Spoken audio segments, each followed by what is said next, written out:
Hi guys, good morning, welcome back to my channel. કેમ છો? મજામાં? આશા રાખું તમે લોકો મજામાં છો. અમારા ઘરે ડેકોરેશન થઈ ગયું છે. આ બાપુ આવવાના હતા એટલે હવે અમે લોકો એનું સ્વાગત કરીએ છીએ. અહીંયા હું બાપુની આરતી ઉતારું છું. બાપુ કેટલા દિવસથી ભવનાથના મેળામાં આવ્યા હતા ને તો કહેતા હતા કે હું ઘરે આવીશ, એટલે આવ્યા હતા ને મામા ઘરે હતા એટલે આવ્યા તા ઘરે, કહેતા હતા હું આવીશ, એટલે પછી ઘરે આવ્યા, અમે આરતી ઉતારી, પછી થોડીક વાર બેઠા એ લોકો.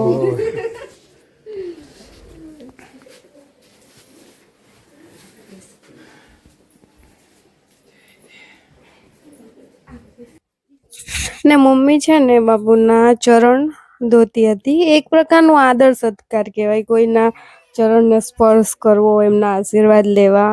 આપણા ગુરુ છે, આપણા કરતા મોટા છે, વડીલ છે, એટલા માટે ને આ બધા એની જોડે આવ્યા હતા, એમના જોડે રહેવા વાળામાં છે બધાય. અને મમ્મી એમના ચરણ ધોયા, મામા બેઠા હતા અને અમને લોકોને બહુ ખુશી થઈ કે દાદા અહીંયા આવ્યા. એટલે હું એમને દાદા કહું છું, મોસ્ટ ઓફ અમે દાદા જ કહીએ. એટલે દાદા અહીંયા આવ્યા ને અમને બહુ ખુશી થઈ.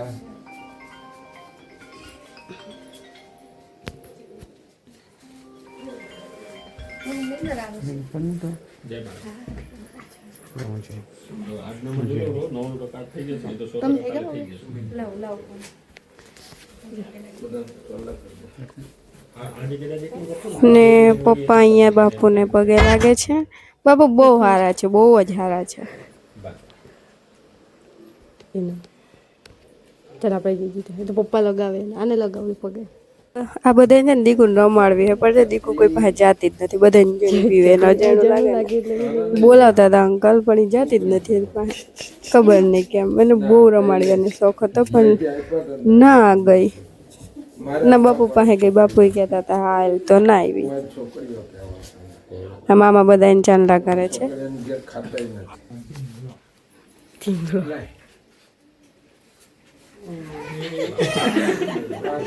બધા ચડ્યો મોડા જોયા છે ને. બેઠી તારાઓ છોકરાનો સીન જેવી દેખાય છે. સારું હવે પેલીઓ કે ફોયો છે એવી દેખાય છે. બે છે તરી તરી એના જેવી દેખાય છે. દાદા અહીંયા આવ્યા તો અમને બહુ ખુશી થઈ હતી. એ પાછા ઘરે જાય છે ને આ લોકો જાય છે દ્વારકા બધાય. ને અમે નથી જતા, ભાભી ને દીકુ એકલા છે. હું કહેતી હતી કે મારા માટે કંઈક લઈ આવજો, તો એ લોકો જાય છે દ્વારકા. નું દીકુ ને ભાભી એકલા છે ઘરે. ને આ જો આ બેન ઉઠી ગયા છે. ઉઠીને તમે છે ને ગમે ખવડાવો ને ખાઈ લે. જો હમણાં કેવી ખાય છે, પણ પછી ના ખાય, ટીવી જોતી જોતી ખાય છે. પછી સાંજે એ ના ખાય. એટલે હમણાં એ બેન ટેટી ખાય છે એટલે અમે ખવડાવી દઈએ. પછી ખુશ થઈ ગઈ. પ્યાર વચ્ચે છે મારા. ને હવે એને લઈને અમે આવી ગયા છે સ્વામિનારાયણ મંદિર. એ છે ને આરતી થતી હતી તો અમે એને લઈને બેઠા હતા. એ રમતી હતી. અહીંયા જો બધા આરતી કરતા હતા ને એ રમતી હતી. અહીંયા છે ને બહુ બૂમ પાડે એટલે અમે પબ્લિક વચ્ચે નતા રહી ગયા. ને અમે જમવાનું બહાર પસંદ કર્યું હતું આજે. આ જો એને હું છે ને પુલાવ ખવડાવતી હતી. એ ધોઈને ખવડાવતી હતી પાણીમાં. કેવું લાગ્યું? કેમ કે હું ભાભી એકલા હતા તો પછી મેં ભાભીને ને ભાભીએ મને કીધું કે આપણે બહાર ખાઈ લઈએ. તો અમે લોકોએ કઢી ખીચડી ખાઈ લીધી. રખતા બે અમે પુલાવ ખાઈ લીધો.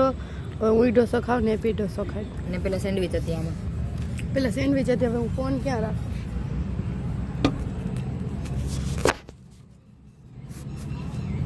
બધાને ખબર છે હું કેટલી ઢોસા લવર છું નહીં. હા, ઢોસા તો પેલા લવ ઢોસા. એ મને હું દ્વારકા ગઈ ને ત્યારની જ લોટ લાગી. આપણે માને હોટલમાં ગયા હતા. હા તું હતી ને? ભૂલી ગઈ તને. મને બધા ભૂલી ગયું. મને ભૂલી જાય શું કરું? ગેસ પડ્યો જા. હા પછી પીવાય. આ બહુ સ્ટ્રોંગ હોય છે.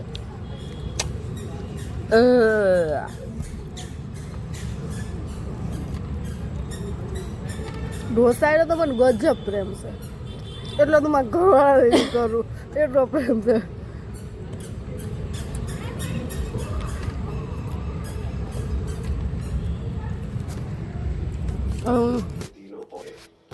હાય ગાઈસ, અમે લોકો રમીએ છીએ. જોની ક્યાં રમે છે અહીંયા. મમ્મી લોકો હજુ ખબર નહીં કેટલાક કોઈ છે. આ બેન રમે છે. ઈ બબમ બબમ બબમ બબમ બબમ બબમ ગાઈઝ એવું કે હાય ગાઈઝ અમે લોકો નમીએ છીએ એવું કે